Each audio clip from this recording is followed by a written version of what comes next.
morning students. I have completed in last class chapter 6. Now we will again discuss this chapter and also exercise we will do now. The text formatting option in MS PowerPoint 2013 are easy to implement as they are much similar to those MS Word 2013. जैसे कि मैंने आपको बताया कि 2000 जो हमारा power point है वो सिमिलर है MS वर्ड की तरह। ये कंपलसरी है, इसमें हमें हमारे टेक्स्ट को सिलेक्ट करना। इसमें सेकंड मैंने बताया था आपको चेंजिंग कलर स्कीम, यानी जो भी आप जो आपने स्लाइड्स बनाई है उसके अंदर आप कोई कलर अप्लाई करना चाहते हो तो यहाँ पे आपको कलर स्कीम दी गई है। फर्स्ट भी हम ओपन करेंगे design tab. After step second में हम अप्लाई एनी कलर स्कीम, हम यहाँ पे applying formatting effects. Let us discuss hair कि किस तरह से हम अपने फॉर्मेट को चेंज कर सकते हैं। इधर increase font size, increase font size यानी जो भी आपने टेक्स्ट लिखा है उसके साइज़ को बढ़ा सकते हैं। डिक्रीज फ़ॉन्ट साइज़, इस टैब में हम अपने जो भी हमने राइट किया है अपने सिस्टम के अंदर उसके हम साइज़ को डिक्रीज़ कर सकते हैं, यानी छोटा कर सकते हैं। Look at here in this diagram, font size, this one is font size. Shadow button, we also discuss in this chapter shadow. अगर आपको अपने टेक्स्ट में कोई शेडो शो करनी है तो you can take from here. After that increase font size, this one, जहाँ पे ए बड़ा है वहाँ से हम साइज़ को बड़ा कर सकते हैं, जहाँ ए छोटा है ये सिंबल है आपके इंक्रीज फ़ॉन्ट का बड़ा वाला ए, डिक्रीज फॉन्ट का छोटे वाला A, decrease font size button. Select the text and click on shadow button. अगर हमें शेडो अप्लाई करना है, जैसे कि हम पहले भी डिस्कस कर चुके हैं, तो हम शेडो अप्लाई कर सकते हैं अपने टेक्स्ट के ऊपर। If you want to remove the shadow, अगर आप रिमूव करना चाहते हैं यानी शेडो को हटाना चाहते हैं तो आप फिर से उसी पे क्लिक करेंगे और आपकी शेडो आपके टेक्स्ट पे से रिमूव हो जाएगी। To apply any formatting effects, right click that selected text, then select the font option from the shortcut menu and select okay. यहाँ पे आपको और भी फॉर्मेटिंग स्टाइल दिए गए हैं जिसमें आपके पास बी यानी bold, I italic, U underline, यहाँ पे राइट भी हुए हैं, आप देख सकते हो। क्लियर फॉर्मेटिंग, जो भी फॉर्मेटिंग आपने अपने टेक्स्ट के ऊपर अप्लाई की है, मान लीजिए ये बोल्ड है, इटैलिक है, अंडरलाइन है, और इसे आपने हटाना है तो आप क्लियर फॉर्मेटिंग पे जाके अपने टेक्स्ट पे से फॉर्मेटिंग को रिमूव कर सकते हैं with the help of option clear formatting. Now strike through, अगर आपको अपने टेक्स्ट में से एक लाइन गुजार के दिखानी है उसे हम बोलते हैं स्ट्राइक थ्रो, जिसके थ्रू बीच में से एक लाइन क्रॉस होके जाती है, उसे बोलते हैं strike through. Now we discuss here character spacing button. Character spacing button यानी आप character spacing button in the font group, font group के अंदर एक ऑप्शन हमें कैरेक्टर स्पेसिंग का भी दिया गया है। जैसे यहाँ पे MS और यहाँ पे MS, यहाँ पे बीच में किस तरह को कोई गैप नहीं है, लेकिन इन दोनों के बीच में गैप है। फॉर एग्जांपल हम यहाँ पे अगर लूज़ करके लिखते हैं तो ये जो बीच में गैप आपको दिखाई दे रहा है इसको बोलेंगे हम character spacing. Select the text and click on the change case button. Change case button क्या करता है, आपको 4 तरह के चूजी ऑप्शंस देता है, lower case, toggle case, upper case, sentence case. अब ये क्या है, लोअर केस के अंदर जो भी आप राइट कर रहे हैं, मान लीजिए हमने यहाँ पे लिखा HD तो वो हमें स्मॉल कैरेक्टर्स में देगा HD। Toggle case, toggle case में जो फर्स्ट कैरेक्टर है वो स्मॉल रहेगा और जो उससे अगला है वो कैपिटल में हो जाएगा। अपर केस में जो भी आप लिख रहे हैं वो टोटली अपर केस में रहेगा, यानी बड़े अक्षरों में आएगा। सेंटेंस केस में फर्स्ट कैरेक्टर जो हमारा सेंटेंस का है वो बड़ा होता जाएगा। Alignments, Alignment.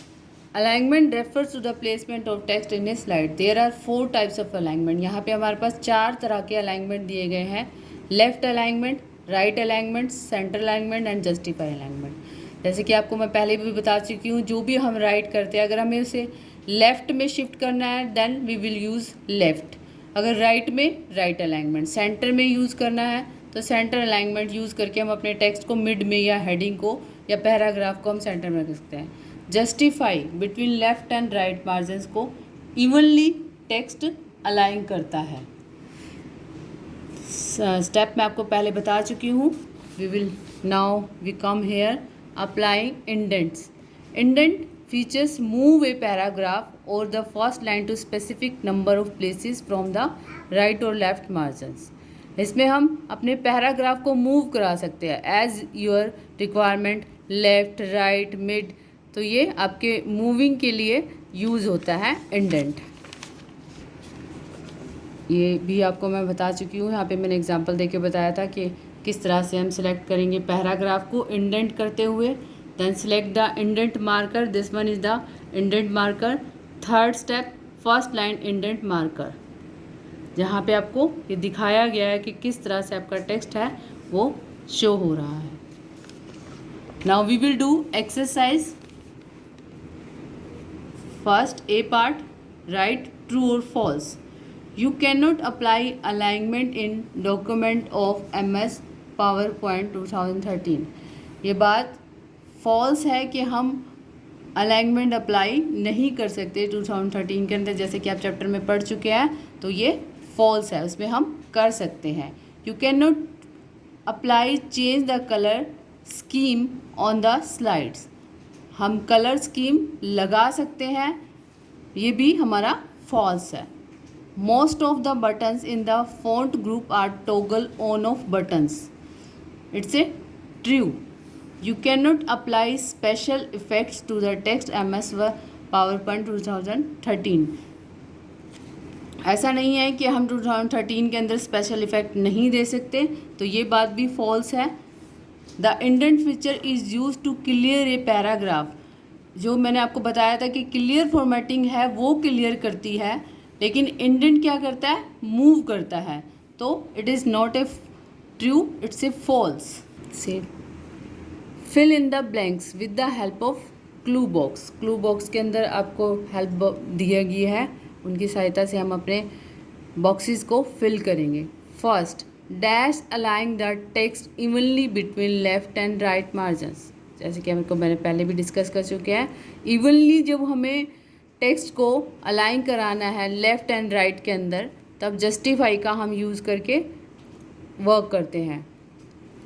Dash button is use to increase the font size. ऐसा क्या है जो हमारे फ़ॉन्ट साइज़ को इंक्रीज़ करता है. Font size button, increase font size button is use to increase the font size. You can click on dash between to give strike through for your text. मैंने आपको जैसे बताया था, जो भी हमने लिखा है उसमें से एक बीच में से लाइन क्रॉस करके जा रही है तो उसे बोलते हैं हम strike through. You can click on dash button to remove all formatting you have done. जो भी आपने काम किया उसमें से कोई भी हमने फॉर्मेटिंग अप्लाई किया, यानी बोल्ड, इटैलिक, अंडरलाइन किया, उसे हटाना है तो हम क्या यूज़ करते हैं, clear all formatting. Clear all formatting. Number 5, dash feature use to move a paragraph और the first line. Indenting feature is use to move paragraph. Indent क्या करता है, आपको मूव करता है पैराग्राफ को लेफ़्ट राइट जहाँ पे आप ले जाना चाहते हो. तो यहाँ पे आप नंबर लिख सकते हैं. पहला नंबर है 2, 4, 5, 1 and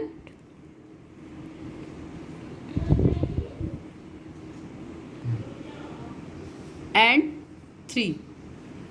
Tick the right option. First, every presentation comes with dash, change case, lower case, color schemes, upper case. Every presentation आती है कलर स्कीम के साथ. Which one of these refers to the placement of text on a slide?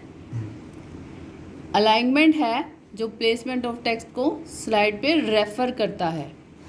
The text formatting option in MS PowerPoint 2013 are much similar to those of किससे similar है, किससे मिलता जुलता है? 2013 का पावर पॉइंट MS वर्ड से, 2013 MS word 2013 से। Formatting means changing the appearance of text to make it look more attractive. क्या करता है? आपके टेक्स्ट को मोर अट्रैक्टिव बना देता है। Which button is use to increase font size? ऐसा कौन सा बटन है जो आपके टेक्स्ट के साइज को बढ़ा देता है? वो है फॉन्ट साइज।